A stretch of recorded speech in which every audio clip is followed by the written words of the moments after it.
How we doing? Good. How are you? Good. How is Borquet, or however you say it? I was going to ask you guys. I don't know exactly how to pronounce it. Anybody know? I thought it was a G. Is it Borquet? It's a G. I thought it was Borquet. Could be a silent G. Yeah, I don't know. How has he elevated their offense? I'll tell you what, he's impressive to watch on film. He's a really, really good decision maker. The ball comes out of his hands quick. I think teams in Washington, the two games he really played, Washington and Colorado, you try to blitz him the balls out before you can get to him. He's got a real good understanding of what they're trying to do offensively. He throws a really, really accurate ball. But I think his best strength is his decision making. And he seems like he made all the right decisions the other night. He threw for 435 yards the other night. It was impressive to watch him on film. So, it comes down to our front and our coverage.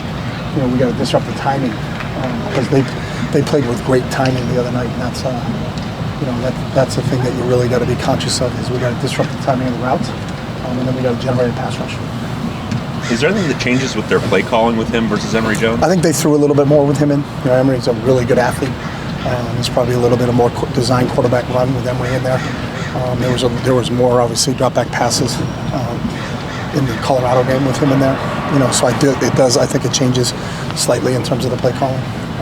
But he's as good, as a decision maker as we've seen at least this year that we'll face. So I think it's going to be all 11 on the defensive side of the ball playing pass defense. But anytime any team throws in a conference game for over 400 yards, then they're doing something right. So that's got our full attention with our defensive guys in terms of getting ready and getting prepared for these guys. Has the tempo in their offense changed at all? I think I saw some numbers that said they were snapping the ball like 5 seconds quicker their last game compared to the rest. They do have. That's one of their weapons in their arsenal, and he seems like he's got a pretty good command of it.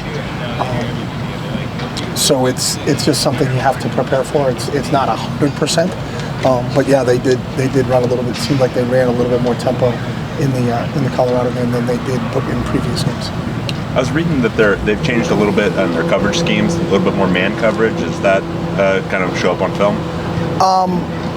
I think this defense started when Herm got there and Marvin Lewis and Donnie Henderson's been around for a long time. One of the really, really smart football minds out there, and I think they're running a lot of NFL style coverages. So sometimes it may be zone that looks like man. So maybe there's that. When people are breaking it down to the naked eye, you're going to say, hey, that's man coverage, but it's actually zone principles in man coverage. They don't really let guys run free. They've done a really good job from that standpoint. I think the numbers, we break down every game, so I think there is a fair amount of man in there. I couldn't tell you if the numbers are up, but it's similar to what they've done there since Herm and Marvin have been there. With the 7:30 games kind of limiting player exposure, is there anything that the school can do or maybe the players can do to generate that exposure? No, I think the issue is, and I actually worked at ESPN for a year, but when the clock strikes midnight on Saturday night, it turns into the NFL. So when you turn on TV Sunday morning, they're not showing highlights of the games the day before. The ability to get your games on highlights is to play earlier games during the day, and then you can continue to see them throughout the day on Saturday. But once it gets to Sunday is the NFL day. So that's kind of where I think and I don't know if people understood what I was saying about that, is that if you play late at night, no one really gets to see you play because those highlights aren't generated anywhere. We can generate them on our website, but that doesn't get out to the masses. It's like David Shaw had mentioned to me, Christian McCaffrey in the year that he broke Barry Sanders' all-purpose record by a ton. They played 8 of their 12 games after 10:30 on the East Coast. He didn't win the Heisman Trophy. Is that one of the reasons? It probably could be, and that's what I mean about the exposure to the rest of the country. So that's just the nature of if you play late games on the West Coast, whether you're in the Pac-12 or whether you're in the Mountain West. I mentioned Jake Haener the other day. I think he's as good a quarterback as I've seen. I don't know if the rest of the country has seen Jake Haener because of the time slots that they're in also. That's part of the exposure part of it. So.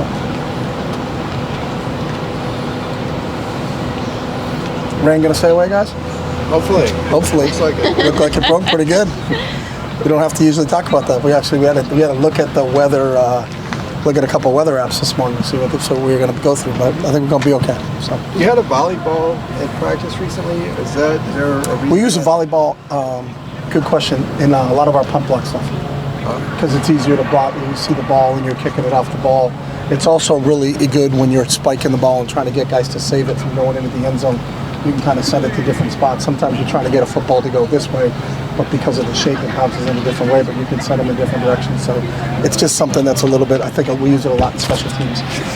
So our guys can either A, in the pump block aspect of it, or B, trying to tap balls back in when they're trying to save the ball going into the end zone.